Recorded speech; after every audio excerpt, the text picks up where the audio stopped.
नमस्कार. देशोन्नती संपादकीयमध्ये मी ऐश्वर्या शिंदे आपलं स्वागत करते. सध्या परिस्थितीत एक बाब स्पष्ट आहे की विरोधी पक्षांनी एकत्र येऊन अगदी एकाच एक उमेदवार देऊन भाजप सोबत दोन हात केले तरच भाजप आणि मित्र पक्षांचे आव्हान थोपवले जाऊ शकते. विरोधकांमध्ये फूट पडली किंवा ते कोणत्याही कारणाने एकत्र येऊ शकले नाही तर काय होऊ शकते याचे ताजे प्रत्यंतर दिल्ली विधानसभा निवडणुकीत आणि त्याआधी हरियाणा विधानसभा निवडणुकीत पाहायला मिळाले आहे. या पृष्ठभूमीवर देशातील एका प्रतिष्ठित सर्वेक्षण संस्थेने नुकत्याच केलेल्या पाहणीचा अहवाल विरोधकांना ठोस इशारा देणारा आहे.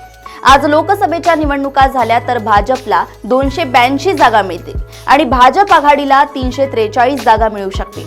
त्याचवेळी काँग्रेसच्या जागा घटून त्या 78 वर येतील असे अहवाल सांगतोय.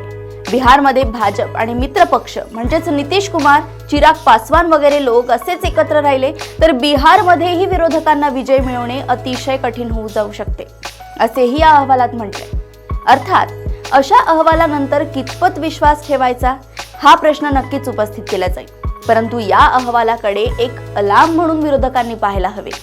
बिहार विधानसभेत पुन्हा एनडीएचा विजय झाला तर विरोधी इंडिया आघाडीला आपले ऐक्य टिकवणे जड जाईल आणि त्यानंतर पुन्हा ती विश्वासार्हता प्राप्त करण्यासाठी खूप प्रयत्न करावे लागतील. भाजप किंवा भाजप आघाडीला विरोधक पर्याय देऊ शकत नाही ही भावना मतदारांमध्ये प्रवाहित झाली तर कदाचित पुढची प्रत्येक निवडणूक विरोधकांसाठी खूप आव्हानात्मक ठरू शकते. थोडक्यात काय तर विरोधकांना वेळीच जागे करण्याचे काम या सर्वेक्षण अहवालाने केलंय. परंतु विरोधक जागे होतील की नाही हे मात्र त्यांच्यावरच अवलंबून आहे.